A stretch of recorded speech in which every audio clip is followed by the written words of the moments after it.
Hi అండి. Welcome to story book audio. ఈ కథ మీకు నచ్చినట్లయితే లైక్ చేయండి, షేర్ చేయండి, సబ్స్క్రైబ్ చేయండి.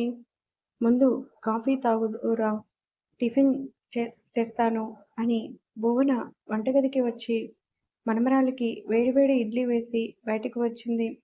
అప్పటికే మధు కాఫీ తాగి సోఫాకి ఆనుకొని కూర్చుంది.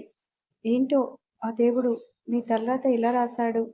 ఏది ఏమైనా సరే మీ నాన్నతో మాట్లాడి నిన్ను ఒక ఇంటిదాన్ని చేయాలి.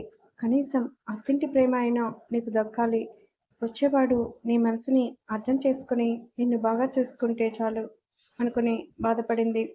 మనమరాలు జ్వరంతో ఉండేసరికి భువన గారు ముందుగా వేడివేడి ఇడ్లీ తినిపించారు.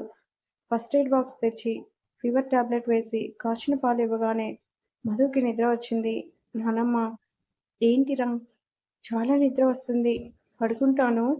సరే పడుకో అని తన ఒడిలో మధుని పడుకోబెట్టుకొని మనమరాలి జీవితం గురించి ఆలోచిస్తూ తనలో తానే బాధపడింది. అసలు ప్రభాకర్ ఎందుకు కన్నాను కూతురు? ఇంత జ్వరంతో ఉన్నా ఎందుకు లెక్క చేయటం లేదు? దీని పుట్టుక దీనికే శాపంగా మారిందా? ఇంకా అక్షయ్, వాడు అన్నయ్యగా ఎందుకు ఉన్నట్లో వాడికే తెలీదు. రేపొద్దున బిడ్డ తండ్రి అవుతాడు కదా. ఆడపిల్ల పుడితే తెలుస్తుంది వెధవకి ఆడపిల్ల విలువ ఏంటో.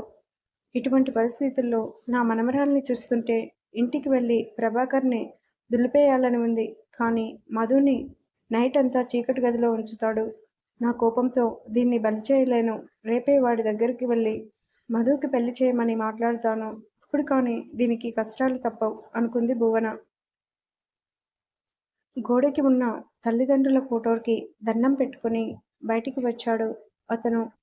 రేయ్, పొద్దున్నే నువ్వు ఫ్యాక్టరీకి పరుగులు తీయటం కాదు, ముందు కాస్త కాఫీ తాగు అంటూ పరుగున వంటగది నుంచి బయటకు వచ్చింది సునంద.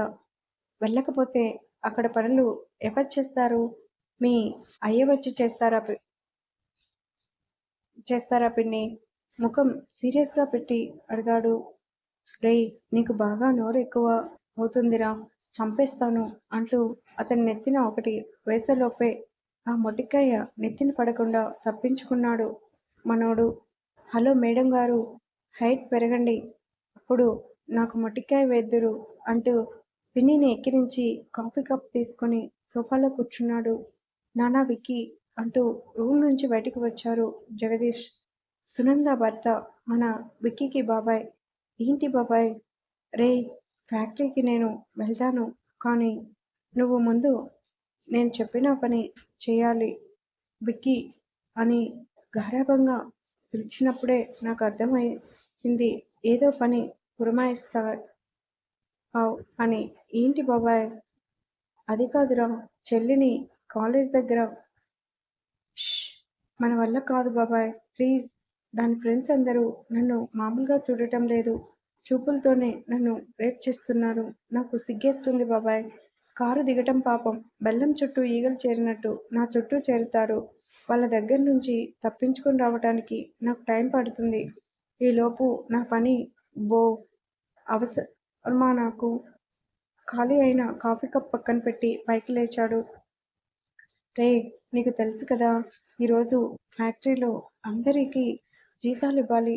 నేను అక్కడ సైన్ చేయాలి, అటు నుంచి అటు ఆఫీస్కి వెళ్ళి మీటింగ్కి అటెండ్ అవ్వాలి అని జగదీష్ గారు తన షెడ్యూల్ చెప్తుంటే విక్రమ్ ముఖం అదోలా పెట్టి, ఏంటి బాబాయ్, ఎగ్జామ్స్ కోసం లెసన్ చదివినట్టు అలా బట్టి పడతావు?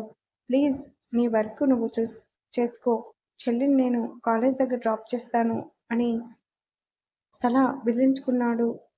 సునంద కోపంగా భర్త వైపు చూసి, ఏంటండి మీరు అన్నీ వీడికే చెప్తారు? అమ్మాయిని మీరు కాలేజ్ దగ్గర డ్రాప్ చేయొచ్చు కదా. నీ దగ్గర ఏం మాట్లాడినా చెవిటివాడు ముందు శంఖం ఊదినట్టే. మమ్మల్ని హలో, మీ రొమాన్స్ తర్వాత ఇంతకీ ఎక్కడుంది మా మహా? ఆ, చిన్నన్నయ్య వస్తున్నాను అంటూ రూమ్ నుంచి బయటికి వచ్చింది.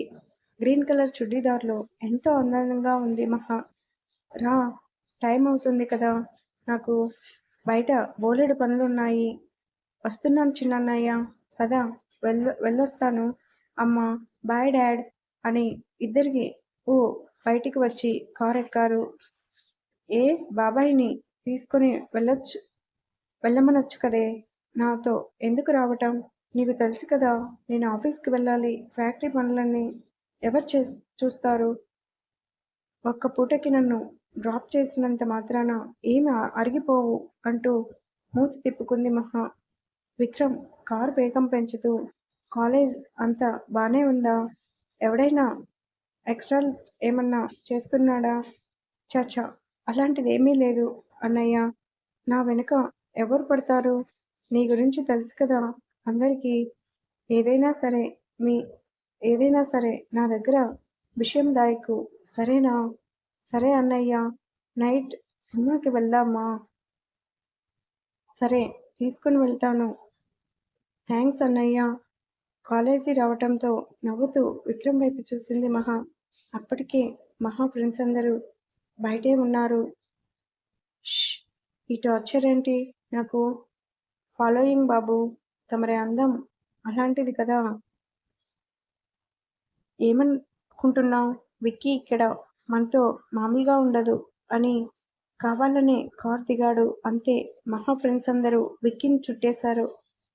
ఏయ్! దూరంగా ఉండండే. ఏంటి ఆ స్పీడ్? కొట్టానంటే ముఖాలు పచ్చడైపోతాయి అన్నాడు. అయితే ఫస్ట్ నన్ను కొట్టవా?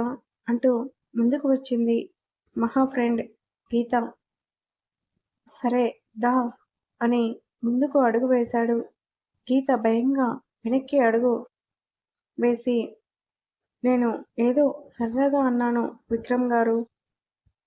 మనతో సరదాలు ఉండవు. మా సరసాలే దా చెంపపై కొట్టడం కాదు. ముద్దు పెడతాను కమాన్ అని విక్రమ్ అనగానే అందరూ ముందుకు వచ్చి విక్రమ్ని హత్తుకునే లోపే విక్రమ్ పక్కకి జరిగి నాకు తెలిసే నేను ముద్దు అనగానే వచ్చి వాలిపోతారు అని. నేను ముద్దు పెట్టాలంటే ముందు నేను చెప్పిన పని చేయాలి. ఏంటి? మీ వెనుక నాకు తెలిసిన వాళ్ళు ఉన్నారు. ముందు వాళ్ళకి హాయ్ చెప్పండి అని విక్రమ్ అనగానే అందరూ వెనక్కి తిరిగి చూశారు. షాక్ అయ్యారు. వాళ్ళెవరో కాదు పేరెంట్స్. ఈరోజు కాలేజీలో మీటింగ్ ఉండటంతో అందరూ పేరెంట్స్కి ఫోన్ చేసి రమ్మని చెప్పటంతో వచ్చారు. ఏంటి హాయ్ చెప్పమంటే సైలెంట్ ఉన్నారు? చెప్పండి హాయ్. అంకుల్ అందరూ బాగున్నారా? గీత నాకు ముద్దు పెడతాను అంటుంది. పెట్టించుకోనా అని విక్రమ్ అనగానే గిత్త పరుగున లోపలికి వెళ్ళిపోయింది. మహాకి నవ్వు ఆగలేదు. అయ్యో గీత వెళ్ళిపోయింది. సనా నువ్వు కమాన్ దా కిస్ మీ అని విక్రమ్ ముందుకు రాగానే ఏడుపు ముఖం పెట్టుకుని అందరూ మహా వైపు చూశారు. అన్నయ్య ప్లీజ్ రా. ఏంటి ప్లీజ్? వాళ్ళు ముద్దు పెడతాను అన్నారు కదా! పెడతాను ఉండు అని విక్రమ్ ముందు అడుగు వేయగానే అందరూ భయంతో లోపలికి పరుగులు తీశారు.